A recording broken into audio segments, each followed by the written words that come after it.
Le Burkina Faso, le Niger et le Mali se retirent de la CEDEAO. Ils se sont retirés officiellement aujourd'hui, sans délai,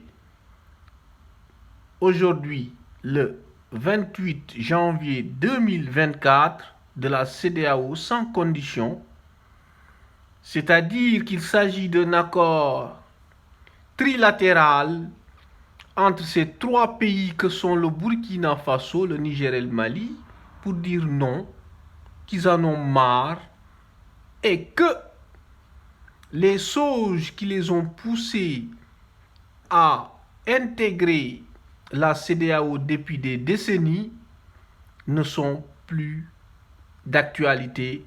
Donc, l'obligation pour eux de se retirer pour le bien-être, le bien fondé et pour préserver leurs intérêts communs. Parce que si l'on regarde ces temps-ci ce qui se passe dans la sous-région ouest africaine, notamment du Sahel, on voit que des intérêts occidentaux, en l'occurrence la France, sont menacés par trois pays qui étaient dans le giron français et qui déclarent vouloir incarner leur propre autonomie, c'est-à-dire de sortir du paternalisme patenté. Ce paternalisme qu'ils remarquent ou qu'ils déclarent comme étant un paternalisme encombrant, qui les paupérise et qui les met dans une situation sans avenir. Le Niger gère aujourd'hui son uranium à 100%. Il n'y a même pas longtemps.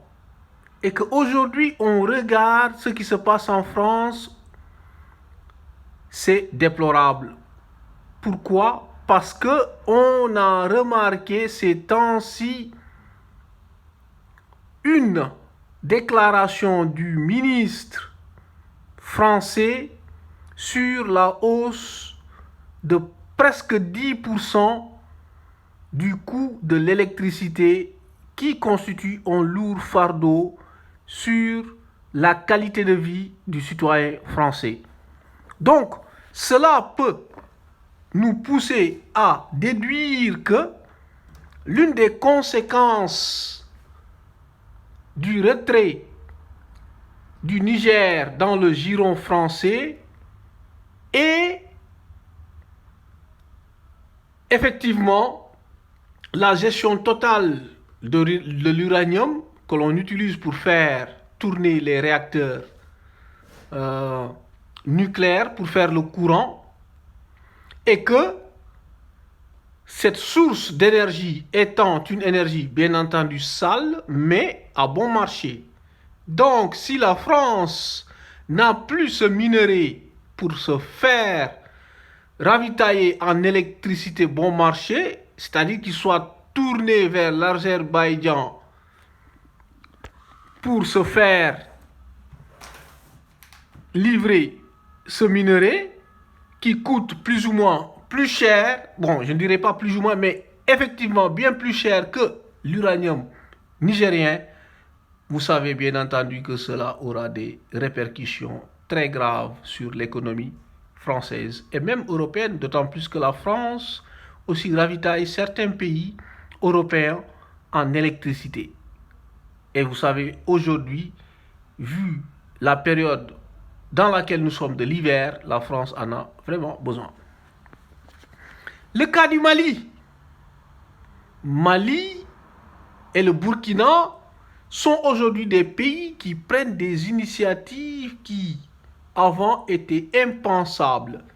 Parce que les chefs d'État d'alors n'osaient même pas essayer de prendre des décisions concernant leur propre liberté, leur propre intérêt et leur propre confort de bien-être économique, social et financier.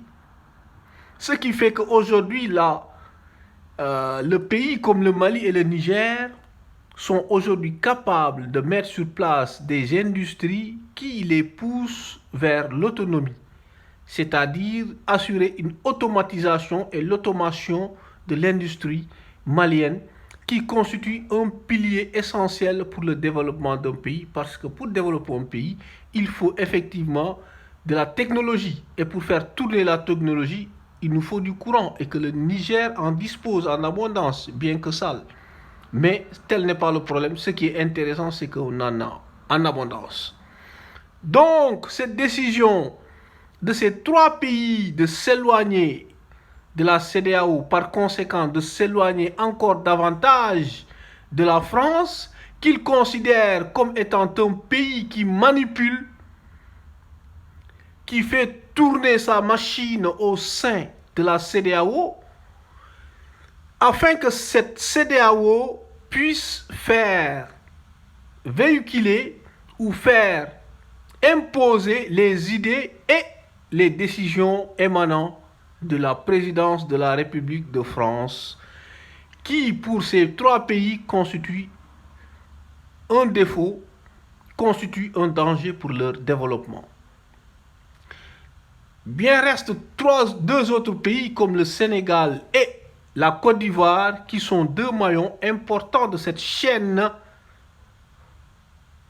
que tourne la France pour tordre ces pays africains affamés, faméliques, dans une situation déplorable et difficile de sortie. À savoir ce qui se passe au Sénégal, quand on voit les élections à venir et que le camp de Macky Sall se trouve dans une situation où il leur est presque impossible de gagner les élections présidentielles et qui sont rentrés dans un schéma avec le PDS, qui est un parti de Abdoulaye Wade, pour essayer de faire repousser des élections et réorganiser le processus électoral, donnant une victoire probable pour le camp du pouvoir incarné par Macky Sall et autres, permettant à la France de rester davantage encore et encore au Sénégal. Je dis qu'il y a une menace pour la France, d'autant plus que je ne pense pas que ces élections vont être repoussées. Je pense effectivement que ces élections vont se faire et que si jamais le pouvoir est pris par les patriotes incarnés par Ousmane Sonko et ses camarades, je pense que l'heure de la France-Afrique au Sénégal va tirer à sa fin. Parce que ce qui est sûr et certain, Ousmane Sonko et ses camarades qui sont des souverainistes vont effectivement chercher à atteindre une autonomie, une liberté, une indépendance d'action politique, économique et financière, même frontalière, pour assurer leur destin, qui se fera probablement en dehors de la France. Et le cas de la Côte d'Ivoire est aussi dans le même sillage, d'autant plus que Alassane Ouattara, on le sait, ne peut pas être éternel au pouvoir et qu'on voit, vu son âge et son état de santé presque fragile, ne pourra pas continuer à gérer les intérêts de la France. Peut-être même qu'il va essayer de trouver, comme l'a fait Macky Sall, de mettre sur place un homme avec la complicité de la présidence de la République française pour continuer à dominer ces deux pays pivots de la CEDEAO et de l'Afrique de l'Ouest.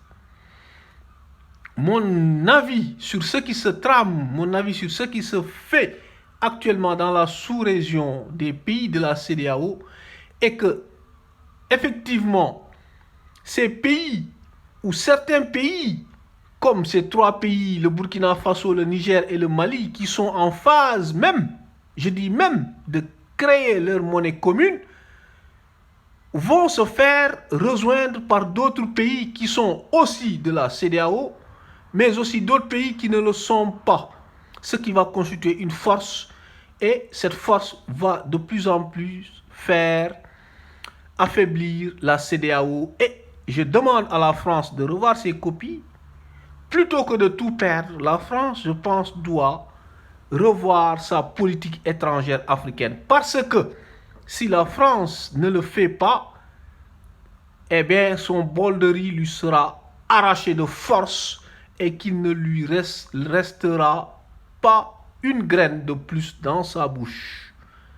Donc, ces pays qui ont déjà montré le chemin et qui ont déjà donné le ton, ont coupé les chaînes et que ces chaînes-là de domination des pays limitrophes francophones vont aussi se couper en commençant par le Sénégal, je dis bien la Guinée-Conakry, mais aussi la Côte d'Ivoire, ce qui va constituer un autre schéma d'union de la sous-région, constitué par d'autres pays de la CEDEAO et autres, qui va être un front, une énergie, une union qui va basculer et qui va faire que ces pays soient des pays forts, des pays développés, des pays industrialisés dans lesquels se trouve une technologie qui va les propulser au devant de la scène internationale.